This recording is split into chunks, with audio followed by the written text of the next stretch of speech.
Alright, hello everyone and welcome to episode 8 of Zero to Hero. Yeah, first match away from home up against Kawasaki Frontal. And it only took 7 minutes for us to concede our first chance on goal. And then 10 minutes later, if not for a very, very good save from the man between the sticks for us, we would have been 1-0 down, but unsurprisingly, 1 minute later, we actually were 1-0 down. We've got a Suzuki of our own, but unfortunately, it was his cousin this time round, apparently, that put the ball in the back of the net against us, and yeah, the same old happened, really. It took us, unfortunately, going a goal down to really wake up. But still, the number of chances we individually had as a team was still quite low in the first half, and our goalkeeper was keeping us in it. As usual, I got subbed on at half-time, fortunately this time round as a right midfielder, and well, against the run of play, Murillo with a phenomenal turn in the box. Look at that, what a finish as well. You know, just the ability to bring that down. What a first touch from Murillo. Helped us make it 1-1. And then Suzuki from point blank range. He's a little bit out of form right now in comparison especially to Murillo. So at the start of the season it was all about our Suzuki. And now at the moment for us it's all about Murillo. So Suzuki really should have made it 2-1 at point blank range. And at 1-1 obviously it's kind of a scenario where the game can kind of go in either of the two teams' way. If you caught that earlier on, I ended up trying to tackle and win the ball in midfield and fell flat on my face, which wasn't great. But once again, our goalkeeper was quite simply keeping us in it. Corner came in and yeah, another good save from our goalkeeper. And then we tried to counter-attack ourselves, and just as we saw in the last episode, when we do sometimes try to counter-attack teams, we give the ball away again in midfield, and then the exact opposite happens where we end up being counter-attacked, unfortunately, which saw us go 2-1 down. And, you know, the thing is, like in this kind of scenario here, defensively, we had enough players backwards, but they're just able to pass through us. It's very frustrating from my perspective, because there's only so much I can kind of do given the positions that I play in. But, you know, that's football for you. Anyway, 74 minutes. You see some of the tracking back I was doing there. Apparently, referee gave a foul for some strange reason. And to be fair, a lot of decisions were going against us during this game. And then we had finally a chance to potentially, and to be fair, it was without a shadow of a doubt a clear-cut chance to get the equaliser. Murillo, who's I was saying was in form, one-on-one with the goalkeeper, puts the ball wide, and then you know, we had the odd couple of chances here and there, but they were just able to basically utilise the pace of their strikers behind our back three like that. And really that last chance that you guys just saw where it was one-on-one with our goalkeeper, where our centre-backs just could not catch up with their striker, they really should have put that one in the back of the net, similar to Murillo's situation. So on paper, probably once again didn't deserve anything from the game, and that's probably why we didn't get anything from the game. We only got 45 minutes and we ended up with a rating of 6.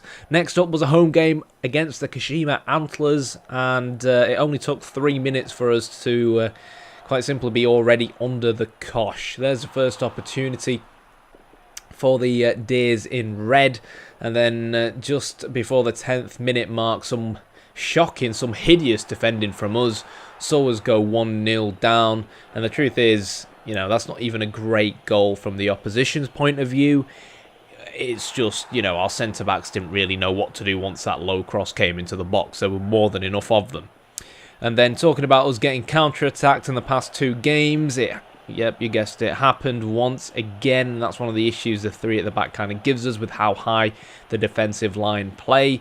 And in the end, again, way more blue shirts than red shirts, and we're not able to win that ball back. Our defensive players aren't able to keep that solidity, and we were 2-0 down. Now, slowly but surely, we started making chances of our own and started growing into the game.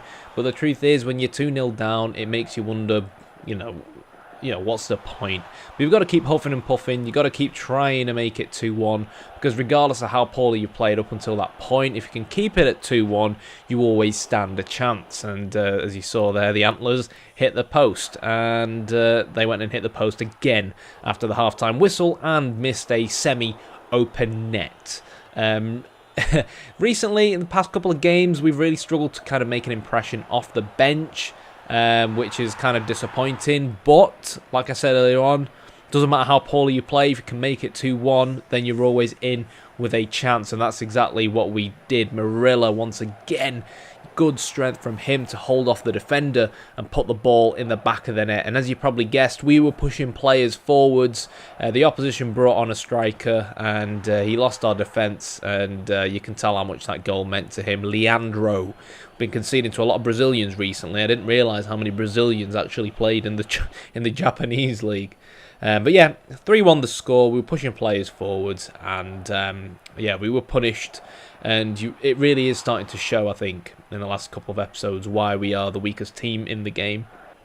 Yeah, I had one last opportunity here. Nice 1-2 play, nice build-up. Obviously, I'm right-footed, so it was always going to be a bit dodgy to take that with my left foot.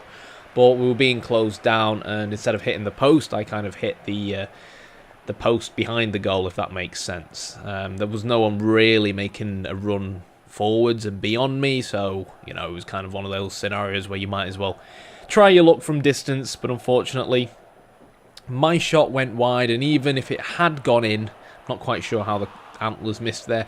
Even if it had gone in, it only would have been obviously 3 or 4-2 had the Antlers have scored that one.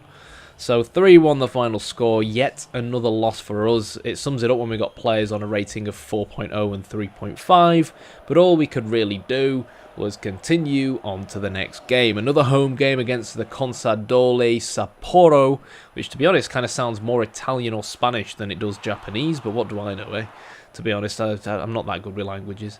But anyways, in the last match we conceded around the 10th minute, and believe it or not, we conceded around the 10th minute again, playing like true relegation candidates. But it wasn't all doom and gloom 10 minutes in, because that man once again used to be Suzuki, and it is now Javier Morilla, who smashed the ball into the top right-hand corner of the opposition goalkeeper. And 5 minutes later, that's right, he had yet another chance, which he probably should have scored from, but it was good positioning, great reactions from the Consadole goalkeeper, and then they answered back with a header over the bar of their own.